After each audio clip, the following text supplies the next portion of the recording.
Question: what is the difference between Plato's approach and Aristotle's approach to imitation? Answer: certainly, let's break down the differences between Plato's and Aristotle's approaches to imitation in a step-by-step manner. 1. Philosophical foundations. Plato's philosophy is grounded in his theory of forms. He posits that there is a realm of eternal, unchanging forms that represent the true reality. The physical world, according to Plato, is an imperfect and transient imitation of these forms. Aristotle, a student of Plato, diverges by emphasizing empirical observation and rejecting the theory of forms. He believes that reality is found in the particulars of the material world, and abstract forms are instantiated in individual objects. 2. View on the sensible world. Plato is skeptical of the sensible world, considering it a mere reflection or imitation of the ideal forms. This skepticism extends to his perception of art, which imitates the deceptive material world.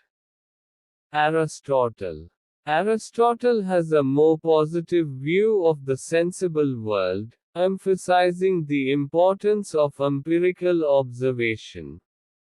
He acknowledges that imitation is inherent in human nature and that it can be a valid and valuable form of representation. 3. Nature of imitation. In Plato's view, imitation is a twice-removed copy of reality. The physical world imitates the forms, and art further imitates the physical world. He sees this process as potentially deceptive and corrupting. Aristotle considers imitation, mimesis, as a natural human instinct and an essential component of learning and creativity. He does not view it as a mere copy but as a representation that can have educational and emotional value. 4. Role of art. Due to his distrust of imitation, Plato is critical of art. In The Republic, he expresses concerns about the impact of art on individuals' moral character and suggests censorship of art that deviates from his ideal state. Aristotle sees art, particularly tragedy, as a valuable form of imitation that can elicit catharsis, a purging of emotions. He believes that well-crafted art has the potential to elevate the human spirit and contribute to moral education. 5. Educational significance. Plato is wary of the potential negative influence of imitation on individuals. He doesn't emphasize its educational value and is more concerned with the moral implications of art. Aristotle recognizes the educational significance of imitation, especially in the formative years. He sees imitation as a means of learning and emphasizes its role in the development of character. 6. Criteria for artistic merit. Plato does not provide specific criteria for evaluating art but suggests that it should conform to his vision of the ideal state. He focuses on the moral and ethical impact of art. Aristotle establishes specific criteria for judging the quality of art, including unity of plot, character development, and the use of language. He believes that art should imitate reality in a structured and meaningful way to be considered meritorious. 7. Epistemological approach. Plato. Plato's epistemology is rooted in rationalism, with a preference for abstract reasoning over sensory experience. This influences his skepticism toward the sensible world and his negative view of imitation. Aristotle. Aristotle's epistemology is more empirical, valuing sensory experience as a means of acquiring knowledge. His acceptance of imitation aligns with this empirical approach, seeing it as a reflection of the observed world. 8. Overall perspective. Plato. Plato's perspective on imitation is largely negative, driven by his philosophical stance on the nature of reality and his concerns about the potential negative effects of art on individuals and society. Aristotle. Aristotle's perspective on imitation is more balanced and positive. He acknowledges its natural role in human behavior, values its educational potential, and recognizes the merit of well-crafted art in enhancing human experiences. In summary, the differences between Plato's and Aristotle's approaches to imitation stem from their foundational philosophies, views on the sensible world, and attitudes toward the nature and purpose of art. Plato's skepticism and emphasis on the abstract forms lead to a cautious and critical view of imitation, while Aristotle's empirical approach and recognition of the value of sensory experience contribute to a more positive assessment of imitation in various forms, including art. प्रश्न, प्लेटो के दृष्टिकोण और अरस्तु के अनुकरण के दृष्टिकोण में क्या अंतर है? उत्तर, निश्चित रूप से, आइए चरण दर चरण तरीके से अनुकरण के लिए प्लेटो और अरस्तु के दृष्टिकोण के बीच के अंतर को दूर करें। 1. दार्शनिक आधार। प्लेटो का दर्शन उनके रूपों के सिद्धांत पर आधारित है। उनका मानना है कि शाश्वत, अपरिवर्तनीय रूपों का एक क्षेत्र है जो सच्ची वास्तविकता का प्रतिनिधित्व करता है। प्लेटो के अनुसार भौतिक संसार इन रूपों की अपूर्ण और क्षणिक नकल है। अरस्तु। प्लेटो के छात्र, अरस्तु, अनुभवजन्य अवलोकन पर जोर देते हैं और रूपों के सिद्धांत को खारिज करते हैं। उनका मानना है कि वास्तविकता भौतिक संसार की विशिष्टताओं में पाई जाती है, और अमूर्त रूप व्यक्तिगत वस्तुओं में तात्कालिक होते हैं। 2. संवेदनशील दुनिया पर देखें।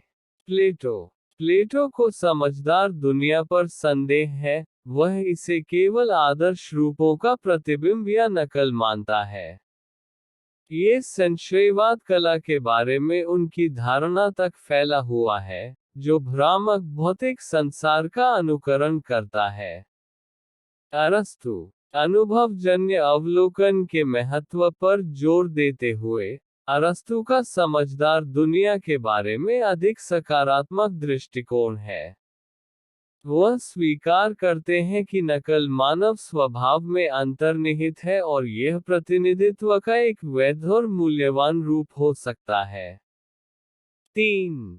नकल की प्रकृति। प्लेटो के विचार में, नकल वास्तविकता की 2 बार हटाई गई प्रति है। भौतिक संसार रूपों का अनुकरण करता है, और कला भौतिक संसार का अनुकरण करती है। वह इस प्रक्रिया को संभावित रूप से भ्रामक और भ्रष्ट करने वाला मानता है। अरस्तु। अरस्तु अनुकरण नकलीकरण को एक प्राकृतिक मानवीय प्रवृत्ति और सीखने और रचनात्मकता का एक अनिवार्य घटक मानता है। वह इसे महज एक प्रति के रूप में नहीं बल्कि एक ऐसे प्रतिनिधित्व के रूप में देखते हैं जिसका शैक्षिकी और भावनात्मक मूल्य हो सकता है। 4. कला की भूमिका। प्लेटो। अनुकरण के प्रति अपने अविश्वास के कारण प्लेटो कला के आलोचक हैं। द रिपब्लिक में, वह व्यक्तियों के नैतिक चरित्र पर कला के प्रभाव के बारे में चिंता व्यक्त करते हैं और कला की सेंसरशिप का सुझाव देते हैं जो उनके आदर्श राज्य से भटकती है।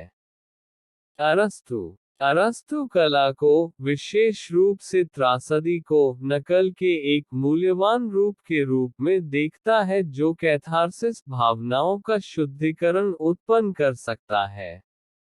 उनका मानना है कि अच्छी तरह से तैयार की गई कला में मानवीय भावना को ऊपर उठाने और नैतिक शिक्षा में योगदान करने की क्षमता है।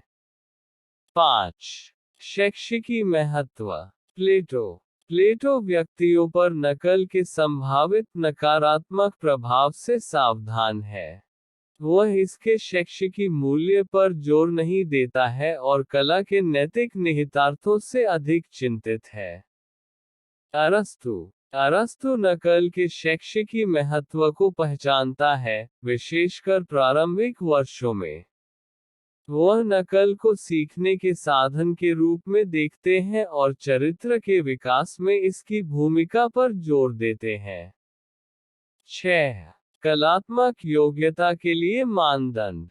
प्लेटो कला के मूल्यांकन के लिए विशिष्ट मानदंड प्रदान नहीं करता है, लेकिन सुझाव देता है कि इसे आदर्श राज्य की उसकी दृष्टि के अनुरूप होना चाहिए। वह कला के नैतिक प्रभाव पर ध्यान केंद्रित करते हैं।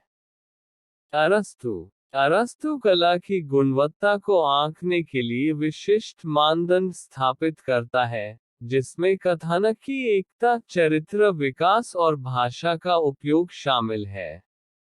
उनका मानना है कि कला को मेधावी समझे जाने के लिए संरचित और सार्थक तरीके से वास्तविकता का अनुकरण करना चाहिए।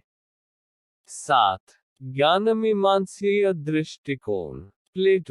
प्लेटो की ज्ञानमीमांसा तर्कवाद में निहित है, जिसमें संवेदी अनुभव पर अमूर्त तर्क को प्राथमिकता दी जाती है। ये समझदार दुनिया के प्रति उसके संदेह और नकल के प्रति उसके नकारात्मक दृष्टिकोण को प्रभावित करता है। अरस्तु की ज्ञानमीमांसा अधिक अनुभवजन्य है, जो ज्ञान प्राप्त करने के साधन के रूप में संवेदी अनुभव को महत्व देती है। नकल के प्रति उनकी स्वीकृति इस अनुभवजन्य दृष्टिकोण के अनुरूप है, इसे प्रेक्षित दुनिया के प्रतिबिंब के रूप में देखते हैं। 8. समग्र परिप्रेक्ष्य। नकल पर प्लेटो का दृष्टिकोण काफी हद तक नकारात्मक है, जो वास्तविकता की प्रकृति पर उनके दार्शनिक रुख और व्यक्तियों और समाज पर कला के संभावित नकारात्मक प्रभावों के बारे में उनकी चिंताओं से प्रेरित है। नकल के विषय में अरस्तु का दृष्टिकोण अधिक संतुलित एवं सकारात्मक है।